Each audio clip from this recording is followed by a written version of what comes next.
샬롬. 오늘 우리가 함께 성경 일독 나아갈 본문은 창세기 33장 말씀이 되겠습니다. 우리 창세기 32장에서는 이제 드디어 야곱이 20년 만에 이제 자기 고향, 자기 족속에게로 돌아가는 야곱을 볼 수가 있습니다. 그때 하나님의 사자들이 이제 나타나서 야곱을 이제 함께 한다는 것을 알려주고 담대함을 주는 걸 볼 수 있습니다. 그래서 야곱은 이제 먼저 형 에서에게 사람들을 보냅니다. 그래서 동생이 이렇게 오고 있다는 것을 보내고 안부를 묻는데 만나러 갔던 그 사람들한테 들려오는 소식은 형 에서가 400명의 장정들을 데리고 온다는 소식을 듣게 됩니다. 너무 두려워했던 이제 야곱은 자기가 몰고 왔던 떼를 두 떼로 나눠서 속으로 이렇게 생각을 합니다. 한 떼를 형 에서가 치면 한 떼는 뒤에 이게 떨어져 있었기 때문에 그 소식을 듣고 다 피해서 이제 남은 반 떼라도 건져야 되겠다 하는 생각을 야곱은 합니다. 그리고 또 하나 앞에 이제 기도를 하기 시작합니다.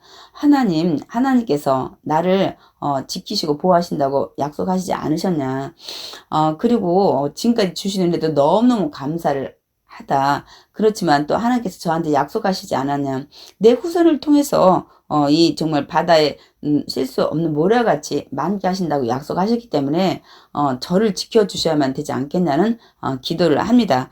또 기도를 하고 나서는 또 이제 형에게 보낼 예물을 준비를 합니다. 그 예물을 이제 1차, 2차, 3차 세 대로 나눠서 형 에서의 마음을 누그러뜨리려는 계획을 가지고 있습니다. 그래서 이제 보내고 잠을 자는데 밤에 잠이 오지 않는 거죠. 그래서 결국은 이제 자기 아내들을 다 깨워서 이제 야복강을 건너게 하고 자기는 홀로 남아서 이제 목숨을 건 기도를 하는 야곱을 볼 수가 있습니다.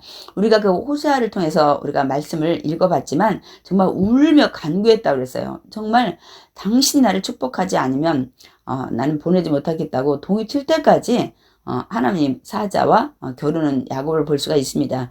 그 기도의 결과로 환도뼈를 쳐서 다리를 절게 합니다. 우리는 기도하면서 왜 이렇게 야곱이 됐을까 참 의아하고 반문을 갖게 됩니다. 그러나 이 역시 여기는 하나님의 특별한 섭리가 있습니다. 이제 이곳을 도망가려는 야곱, 하나님의 뜻은 이 야곱이 형 에서와의 모든 관계도 원만하게 풀고 이제 이 가나안 땅, 이 아버지가 살던 이삭, 할아버지 살던 야곱에 주신 이 땅에서 이제는 후손을 정말 하늘의 별과 같이 바다의 모래같이 많게 해서 이 계보를 통해서 나중에 메시아 예수 그리스도를 나오게 하려는 하나님의 계획이 있는 겁니다. 근데 이 도망가려는 야곱을 환도뼈를 치기 때문에 이제 다리를 절어서 더 이상 도망갈 수가 없는 거예요. 오직 하나님 위만 바라봐야만 되는 야곱을 우리가 볼 수가 있습니다. 그래서 정말 간절히 기도하는 그 야곱에게 하나님은 축복을 주십니다. 그래서 이제 담대히 야곱이 다시 이제 형을 맞으러 갑니다. 그래서 우리는 이제 33장을 이제 우리가 중점적으로 볼 내용은 정말 이렇게 목숨 걸고 이 기도했던 야곱에게 하나님은 어떠한 반전에 어떠한 역사를 어떻게 하시는지 우리가 그걸 중점적으로 보면서 읽으면 도움이 되겠습니다. 우리 그 창세기 33장 우리가 읽겠습니다. 야곱이 눈을 들어 보니 에서가 400명의 장정을 거느리고 오고 있는지라. 이제 이제 기도를 하고 이제 눈을 들어서 저 앞을 보니까 어느덧 에서가 자기 눈앞에 거의 다가와 있는 것입니다. 근데 400명의 장정을 데리고 올 때 에서의 마음은 어떤 마음이었을까요? 정말 동생을 이미 용서했다면 400명이 필요 없습니다. 그냥 몇 명만 데리고 오든지 아니면 40명 정도만 해도 충분히 자기를 호위할 수 있습니다. 그런데 400명의 장정을 데리고 올 때는 야곱을 해칠 생각을 하고 왔을 것입니다. 그런데 이제 하나님은 야곱의 이제 목숨 걸고 기도를 했습니다. 어떠한 반전이 일어날까요?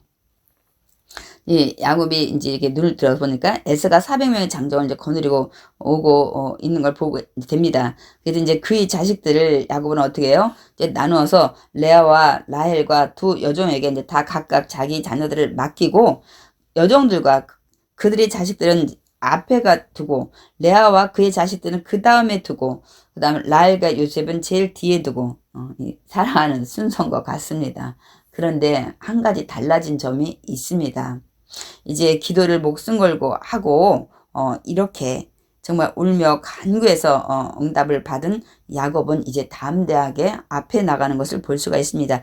우리 창세기 32장 그 야복강에서 기도하기 전에는 야곱은 매일 제일 뒤에 있었어요.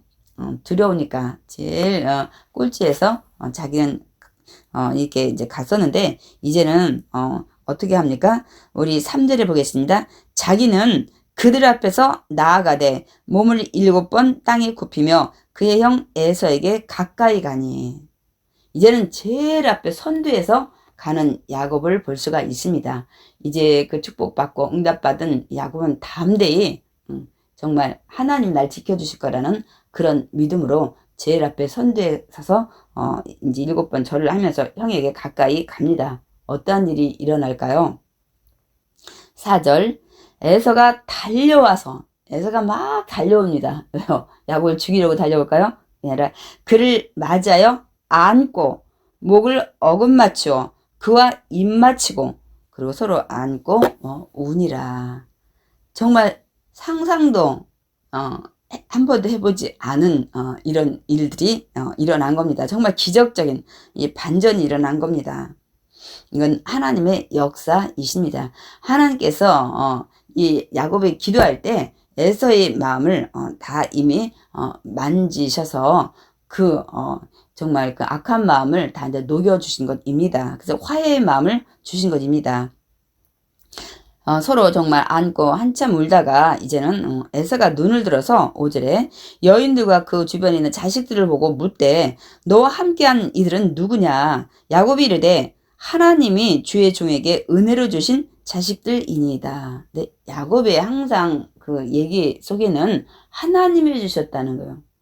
그 말은 정말 옳은 말씀입니다. 우리는 모든 것이 재물도 그렇고 자녀도 그렇고 다 그냥 내가 내 능력 가운데서 내가 성공도 했고 승진도 했고 재물도 많이 모았다고 우리는 이렇게 말을 하고 자랑을 하고 또 그렇게 하지 않을지라도 생각을 그렇게 우리 참 많이 갖습니다. 그러나 내 능력도 내 지혜도 내가 할 수 있는 모든 여건도 하나님이 주셨다는 것, 하나님이 허락하지 아니하면 하나도 할 수 없다는 사실을 우리가 인정을 해야 합니다.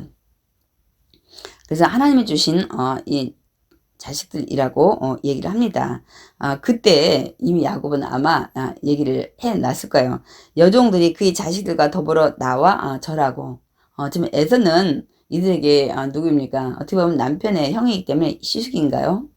그리고 이제 이 자식들한테는 아버지의 형, 그러니까 큰아버지가 되는 거죠. 근데 나와서 이제 차례대로 절을 하는 걸 볼 수 있습니다. 7절에 레아도 그의 자식들과 더불어 나와 절하고 그 후에는 또 요셉이 라헬과 더불어 나와 절하니 이렇게 인사를 이제 받았습니다.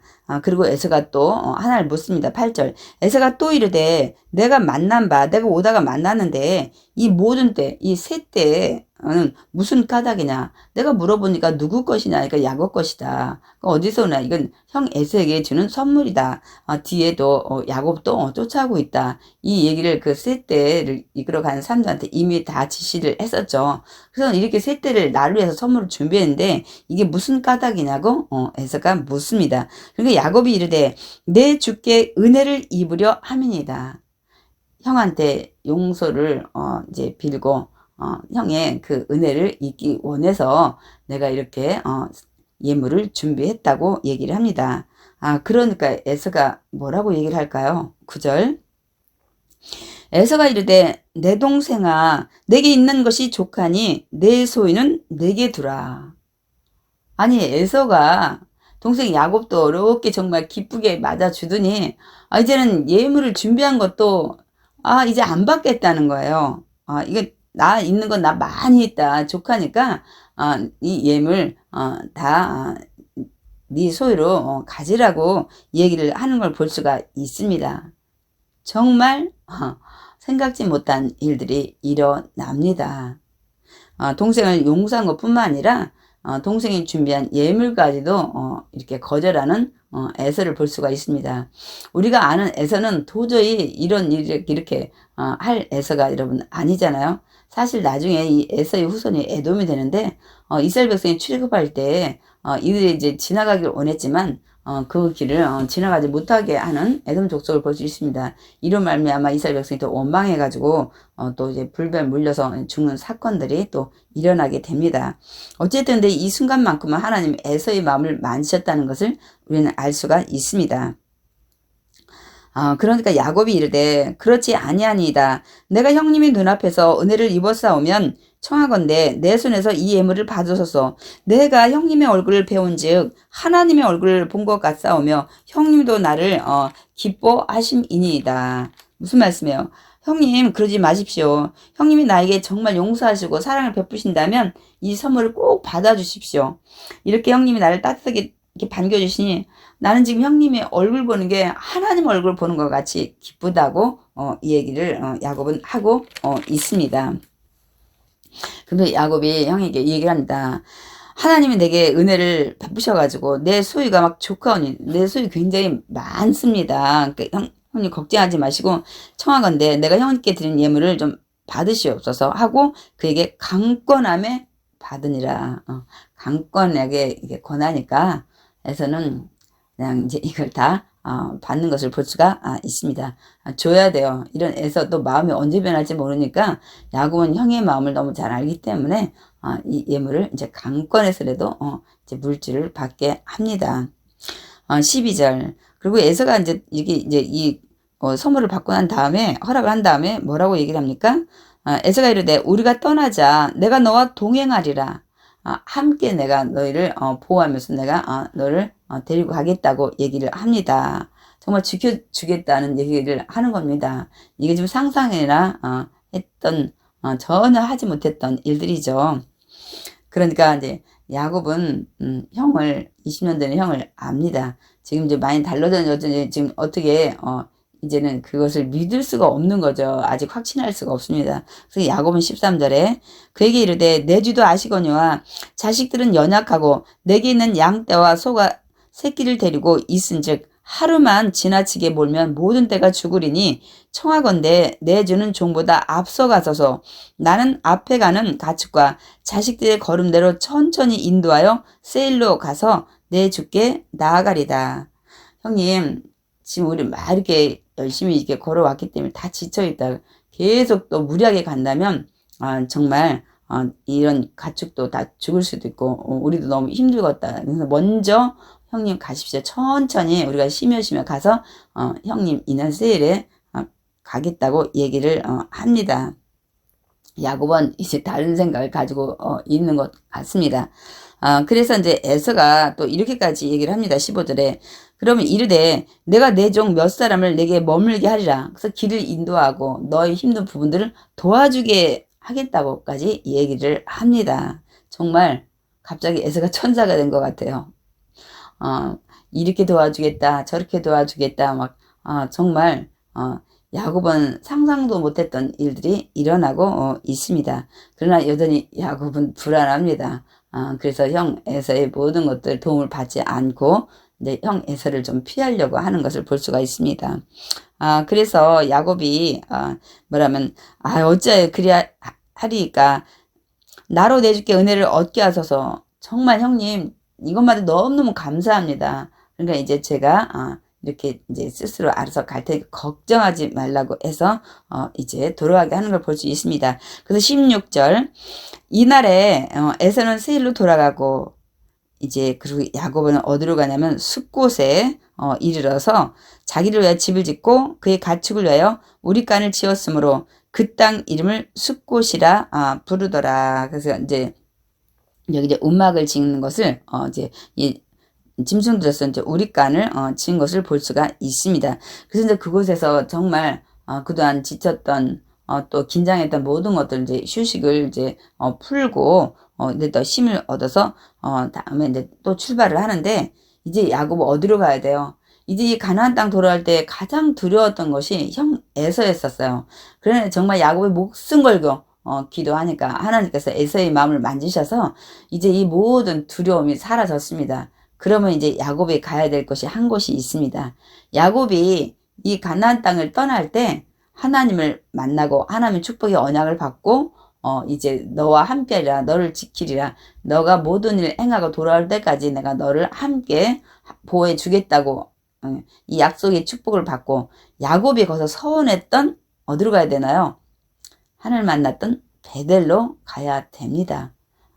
그런데 야곱은 그 베델로 가지 않는 것을 볼 수 있습니다. 그래서 우리는 잠깐 그 야곱이 어떤 서원을 했는지 한번 창세기 28장을 좀 다시 한번 좀 읽어보겠습니다. 내가 평안히 아버지 집으로 돌아가게 하시오면 야곱께서 나의 하나님이 되실 것이요 내가 기둥으로 세운 이 돌이 하나님의 집이 될 것이요 하나님께서 내게 주신 모든 것에서 10분의 1을 내가 반드시 하나님께 드리겠나이다 하고 야곱이 이제 서원하고 떠나는 것을 볼 수가 있습니다. 왜냐면 이제 그 두려운 모든 일이 해결되기 때문에 우리가 하나님 앞에 약속했던 걸 지켜야 되는데 우리 역시 이렇게 연약할 때 얼마나 많이 있어요. 우리가 급할 때 하나님 앞에 목숨 걸고 막 기도하고 금식하고 막 해서 문제 해결된 다음에 내가 해결되면 하나님 나는 뭐 어찌어찌 하겠습니다. 예를 들어 뭐 헌신을 하겠습니다. 뭐 또 뭘 하겠습니다. 이제부터는 뭐 말씀을 읽겠습니다. 뭐 예배를 뭐 다 참석하겠습니다. 이런 것들 우리가 많이 결단하잖아요. 그런데 또 이렇게 사람은 이렇게 변심할 때가 좀 많이 있습니다. 이제 베델을 가지 않고 다른 곳을 향해 가는데 그곳이 세겜입니다. 우리 18절 읽겠습니다. 야곱이 밧단 아람에서부터 평안히 가나안 땅 세겜 성읍에 이르러 그 성읍 앞에 장막을 치고 그가 장막을 친 밭을 세겜의 아버지 하몰의 아들의 손에서 크시타에 샀으며 거기에 제단을 쌓고 그 이름을 엘로에 이스라엘이라 불렀더라. 이게 무슨 얘기인가? 하나님, 이스라엘 하나님은 정말 강하시다라는 이름을 짓고 거기에 머무는 야곱을 볼 수가 있습니다. 하나님 이렇게 축복 주시고 에서의 마음을 만져주시고 이제 두려움도 사라졌고 그런데 야곱은 베델로 갈 것을 이제 머뭇거리고 가지 않고 세겜에 머무르게 됩니다. 그래서 우리 이제 34장 이곳에서 어떤 일들이 일어나는지 우리는 또 이제 정말 34장을 이제 우리가 이제 볼 것인데 정말 우리는 어떤 어려움이 있을 때 목숨을 기도해서 응답을 받았다면 우리가 서원을 한 것들을 반드시 하나 앞에 지켜야 합니다. 그리고 또한 우리 33장에서 또 우리 느껴야 될 것은 정말 에서의 그 모든 것들을 야곱의 어떤 인간의 방법으로 풀 수가 없었던 거예요. 그래서 정말 기도를 해서 하나님이 움직여 주셔야만 됩니다. 그래서 우리가 인간으로 살아갈 때 이렇게 야곱이 에서와 같은 이런 문제에 정말 인간으로 풀 수 없는 이런 문제 있을 때 우리는 할 수 없을 때 우리가 하나님 앞에 엎드려야 됩니다. 그때 목숨 걸고 우리가 기도하고 또한 기도뿐만 아니라 정말 말씀 안에서 우리가 순종하며 나아갈 때 하나님께서는 반드시 불가능을 가능케 하실 줄 믿습니다. 그래서 역전의 하나님 정말 반전시키는 그 하나님을 우리가 만날 수 있게 됩니다. 야곱이 만난 그 하나님은 오늘도 동일하게 우리와 함께 하십니다.